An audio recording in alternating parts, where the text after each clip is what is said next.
நடப்பு ஆண்டில் வேளாண் பொருட்கள் உற்பத்தி கணிசமான அளவில் அதிகரித்துள்ளது. இந்நிலையில் உள்நாட்டு தேவைக்கும் அதிகமான பொருட்களை ஏற்றுமதி செய்யும் நிலைக்கு இந்தியாவின் வேளாண் பொருளாதார நிலை உயர்ந்துள்ளதாக செய்திகள் தெரிவிக்கின்றன. வேளாண் ஆராய்ச்சி மற்றும் கல்விக்கான பட்ஜெட் கடந்த 2014-15 ஆண்டில் 115.44 பில்லியனாக இருந்தது. இது 2017-18 173.60 பில்லியனாக உயர்த்தப்பட்டது. வேளாண் ஆராய்ச்சி மற்றும் கல்வியை மேம்படுத்தி வேளாண் துறையில் நாட்டை தற்சார்புடையதாக ஆக்க 103 வேளாண் ஆராய்ச்சி மையங்கள், 75 வேளாண் பல்கலைக்கழகங்கள், 3 மத்திய வேளாண் பல்கலைக்கழகங்கள், 11 வேளாண் தொழில்நுட்ப ஆய்வு மையங்கள் பணிகளை செம்மையாக செய்து வருகின்றன. நாடு முழுவதும் கடந்த 20 ஆண்டுகளாக வாய்ப்பின்றி இருந்த லட்சக்கணக்கான வேளாண் பட்டதாரிகளுக்கும் மத்திய மாநில பணியிடங்களில் வேலைவாய்ப்பு கிடைத்தது.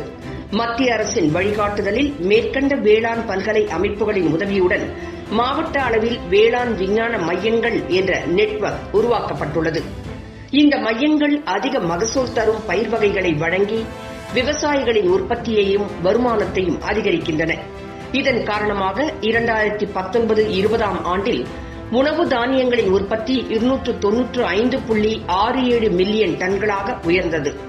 பருப்பு வகைகள் 23.01 மில்லியன் டன்கள், எண்ணெய் வித்துக்கள் உற்பத்தி 33.50 மில்லியன் டன்கள், கரும்பு உற்பத்தி 358.14 மில்லியன் டன்கள், தோட்டக்கலை பொருட்கள் உற்பத்தி 313.35 மெட்ரிக் டன்கள், பால் மற்றும் மீன் ஆகியவற்றின் ஆண்டு மொத்த உற்பத்தி முறையே 187.70 மற்றும் 13.42 மில்லியன் டன்களாகவும் உயர்ந்துள்ளன. இவற்றின் மூலம் நாடு தன்னிறைவு பெறுவதுடன் பெரும்பாலான பொருட்கள் தேவைக்கும் அதிகமாக உள்ளன என்று மத்திய வேளாண் அமைச்சகம் வெளியிட்டுள்ள செய்திகளில் தெரிவிக்கப்பட்டுள்ளது.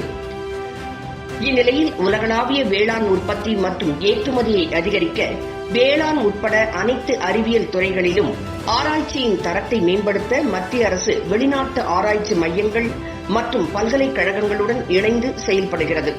இதன் அடிப்படையில் கடந்த 20 ஆண்டுகளாக மீண்டும் மீண்டும் கள பரிசோதனைகள் மற்றும் ஆய்வு செய்யப்பட்டு இவற்றால் தீங்கு இல்லை என உறுதி செய்யப்பட்ட பிறகே மரபணு மாற்றம் செய்யப்பட்ட பயிர்களின் மாதிரி சாகுபடிக்கு தற்போது மத்திய அரசு உத்தரவிட்டுள்ளது.